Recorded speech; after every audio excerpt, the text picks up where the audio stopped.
Hi hello, நம்ம Tenkasi gate எக்ஸ்பர்ட்லேருந்து பேசுகிறோம். இப்போ நம்ம எதை பற்றி பேச போகிறோம் அப்படின்னா, மெக்கானிக்கல் இன்ஜினியர்னா என்ன அப்படிங்கிற பற்றி பேச போகிறோம். மெக்கானிக்கல் இன்ஜினியர்னா ப்ரொடக்ஷன் மட்டும் தான் அப்படின்னு எல்லாரும் நினச்சிட்டு இருக்காங்க. ஸோ அதை தாண்டி ஒரு சில டிபார்ட்மெண்ட்ஸ் இருக்குது. ஸோ அதில் ஒர்க் பண்ணணும்னா நமக்கு என்னென்ன ஸ்கில்ஸ் தேவைப்படுறது அப்படிங்கிறத பற்றி தான் பேச போகிறோம். ஸோ மெக்கானிக்கல் இன்ஜினியர் பொறுத்த வரைக்கும் இண்டஸ்ட்ரியல் பேஸ்ட் ஒர்க் தான் பண்ணுவாங்க. ஸோ இண்டஸ்ட்ரியல் பேஸ்ட்னா எல்லோரும் என்ன நினைக்கிறீங்க அப்படின்னா, மறுபடியும் நான் சொல்கிறேன், ப்ரொடக்ஷன் ஒர்க் அப்படின்னு நினைக்கிறீங்க. ஸோ அந்த ப்ரொடக்ஷன் ஒர்க் இல்லாமல் மெக்கானிக்கல் இன்ஜினியர்ஸ் என்னென்னலாம் பண்ணுவாங்க அப்படின்னு பார்த்தீங்கன்னா, R&D டிபார்ட்மெண்ட்னு சொல்லி எல்லா கம்பெனிஸ்லையும் இருக்கும். அந்த R&D டிபார்ட்மெண்ட் அப்படிங்கிறது கம்பெனியோட பிரெயின் மாதிரி. இந்த மாதிரி டிபார்ட்மெண்ட்டில் நீங்களும் ஜாயின் பண்ணணும் அப்படின்னா உங்களுக்கு கேட் ரிலேட்டட் சாஃப்ட்வேர்ஸ் உங்களுக்கு தெரிஞ்சிருக்கணும்.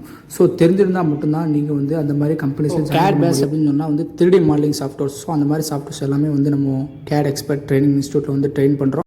ஸோ இந்த மாதிரி 3D modelling software relatable video வேணும் அப்படின்னா நம்ம கேட் எக்ஸ்பர்ட் ஃபாலோ பண்ணுங்கள் அண்ட் சப்ஸ்கிரைப் பண்ணுங்கள். நம்ம 3D மாடலிங் சாஃப்ட்வேர்ஸ் பற்றி வீடியோ அப்டேட் பண்ணிகிட்டு இருப்போம். ஸோ அதை பார்த்து தெரிஞ்சுக்கோங்க.